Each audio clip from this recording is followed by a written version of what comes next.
Welcome back to NeoEnglish, your favorite place to learn practical English for real-life conversations. Today's episode is about a very important but difficult topic: how to talk with teens about suicide. This is from a news article in the Seattle Times, where a therapist called Jordan Lamb answers a reader's question. Yes, it's a very serious topic, but it's good to learn how to talk about difficult things too. First, let's explain the main idea in simple English. The article answers the question: how should we talk with teens about suicide? This means how parents and adults can discuss suicide with young people. Suicide is when a person ends their own life. It's a very serious subject and can be hard to discuss, especially with teenagers. The therapist, Jordan Lamb, says that it is important to talk openly and honestly with teens. This can help them feel safe to share their feelings. Let's explain two important words from this story: openly and honestly. Openly means to talk in a way that is clear, with nothing hidden. For example, if you say, "I feel sad today," you are talking openly about your feelings. Another example is, "Let's talk openly about our problems." Honestly is when you tell the truth. For example, you can say, "I'm honestly worried about you," or, "To be honest, I am nervous."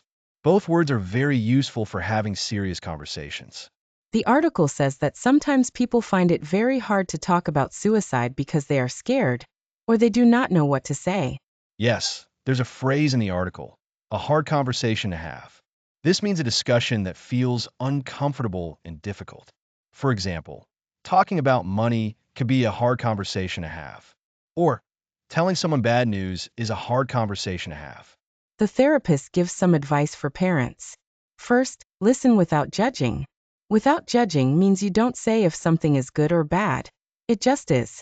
For example, if a teen says, "I feel sad," listening without judging means you do not say, "That's wrong," or "That's silly." Another example, he shared his feelings without fear of being judged. The therapist also says it's okay to use the word suicide in your conversation. Sometimes adults think not saying the word will help, but using it can show you understand what the teen is feeling. The next phrase, show you understand. This means to let the other person know that you care and you hear them. For example, "I hear you. I understand it is hard." Or, to show you understand, listen carefully to your friend. The article also talks about resources. Resources are things that can help, like phone numbers you can call or organizations who can give support. For example, the article says, if you are in crisis, call 988. That is a resource. Another example, our teacher gave us resources to help with stress. Another word in the article is crisis. A crisis means a very serious, urgent situation, like if someone needs help quickly. For example, she called for help during a crisis. Or, the country faces an economic crisis. The therapist says, the most important thing is to start the conversation, even if it's hard.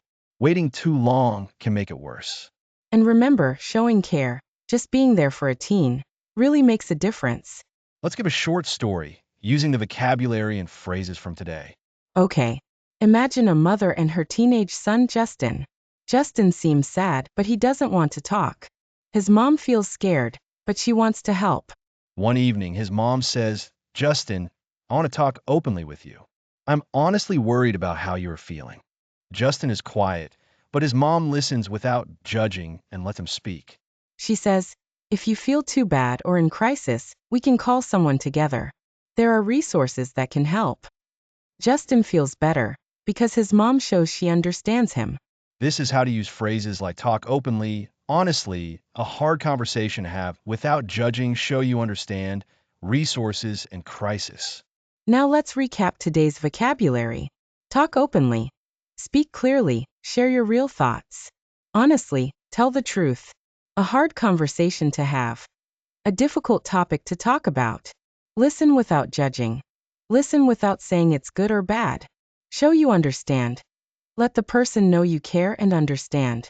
Resources, things or places that can help. Crisis, a very serious, urgent situation. In the story, a therapist says parents should talk openly and honestly with teens about suicide, even if it's a hard conversation to have. Listen without judging. show you understand, and use resources when there's a crisis. Remember, using these words and phrases helps you have real, helpful conversations on any difficult topic. If you want to learn more useful English for daily news and real life, subscribe to Neo English so you don't miss our daily lessons. Thanks for listening and take care. See you next time.